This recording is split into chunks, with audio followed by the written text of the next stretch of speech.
Hello दोस्तों, आज हम आपको इस वीडियो में बताएंगे कि रावण की मृत्यु के बाद मंदोदरी का क्या हुआ। लेकिन उससे पहले मंदोदरी कौन थी यह जानना जरूरी है। मंदोदरी के बारे में कुछ रोचक तथ्य। मंदोदरी हेमा नाम की अप्सरा की बेटी थी।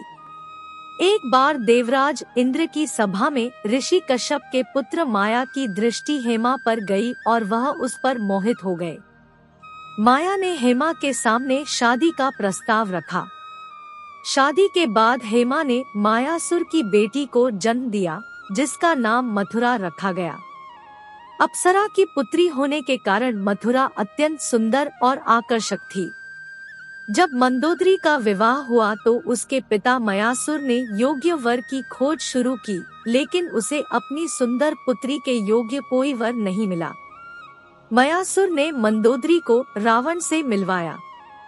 जैसे ही रावण की दृष्टि मंदोदरी पर गई, वह मोहित हो गया और उसने जल्दी से विवाह के लिए प्रस्ताव रखा। रावण ने मंदोदरी को वचन दिया कि हमेशा केवल मंदोदरी ही उसकी पत्नी और लंका की रानी होंगी। विवाह के बाद मंदोदरी को उपहार के रूप में मायासुर ने रावण को सोने की लंका दी। एक कहानी यह भी है कि रावण की मृत्यु एक विशेष बाण से हुई थी और इस बाण की सूचना मंदोदरी ने ही हनुमान को दी थी। मंदोदरी असुरों के राजा मायासुर और अप्सरा हेमा की बेटी थी। मंदोदरी उस समय की सबसे सुंदर और गुणवती स्त्री थी। इसी वजह से लंकापति रावण ने उनसे विवाह किया और वो लंका की पटरानी बनी। मंदोदरी के दो पुत्र को मेघनाद और अक्षय कुमार थे। हालांकि कुछ पौराणिक कथाओं में माता सीता को भी मंदोदरी की पुत्री के रूप में वर्णित किया जाता है। मंदोदरी को एक पतिव्रता स्त्री के रूप में याद किया जाता है और अपने पति रावण के लाख दोषों के बावजूद मंदोदरी उनसे प्रेम करती थी और उन्हें अपना सर्वस्व मानती थी। यही नहीं, मंदोदरी रावण को हमेशा सन्मार्ग पर चलने की सलाह देती थी। रामायण में रावण के प्रति उसके प्रेम और निष्ठा का वर्णन मिलता है। रामायण में मंदोदरी की पहचान लंकापति रावण की पत्नी के तौर पर बताई गई है। मंदोदरी का चरित्र रामायण में बेहद नैतिक दिखाया गया है। जब रावण सीता का हरण करके लंका ले आया था, तब मंदोदरी ने रावण को ऐसा करने से रोका था। मंदोदरी ने रावण को समझाया था कि इस तरह पराई स्त्री को अपहरण करके लाना अपराध है, लेकिन रावण नहीं माना और श्रीराम के हाथों उसकी मृत्यु हो गई। क्या आप जानते हैं रावण की मृत्यु के बाद मंदोदरी का क्या हुआ था?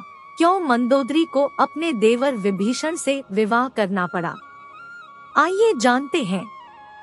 मंदोदरी ने विभीषण से क्यों किया दूसरा विवाह? एक कथा के अनुसार लंका में दो ही लोग थे जो सीता हरण के खिलाफ थे, एक मंदोदरी और दूसरे विभीषण। राम और रावण के युद्ध में लंका से सिर्फ रावण के भाई विभीषण और मंदोदरी ही जिंदा बचे थे। रावण के मरने के बाद जब मंदोदरी विधवा हो गई, तब श्रीराम ने उन्हें बताया कि वह अभी भी लंका की महारानी है। सुचारू रूप से साम्राज्य को चलाने के लिए मंदोदरी को विभीषण से विवाह करने की सलाह दी गई, लेकिन मंदोदरी इसके लिए राजी नहीं हुई। लेकिन फिर कुछ समय बाद शादी का प्रस्ताव स्वीकार कर लिया।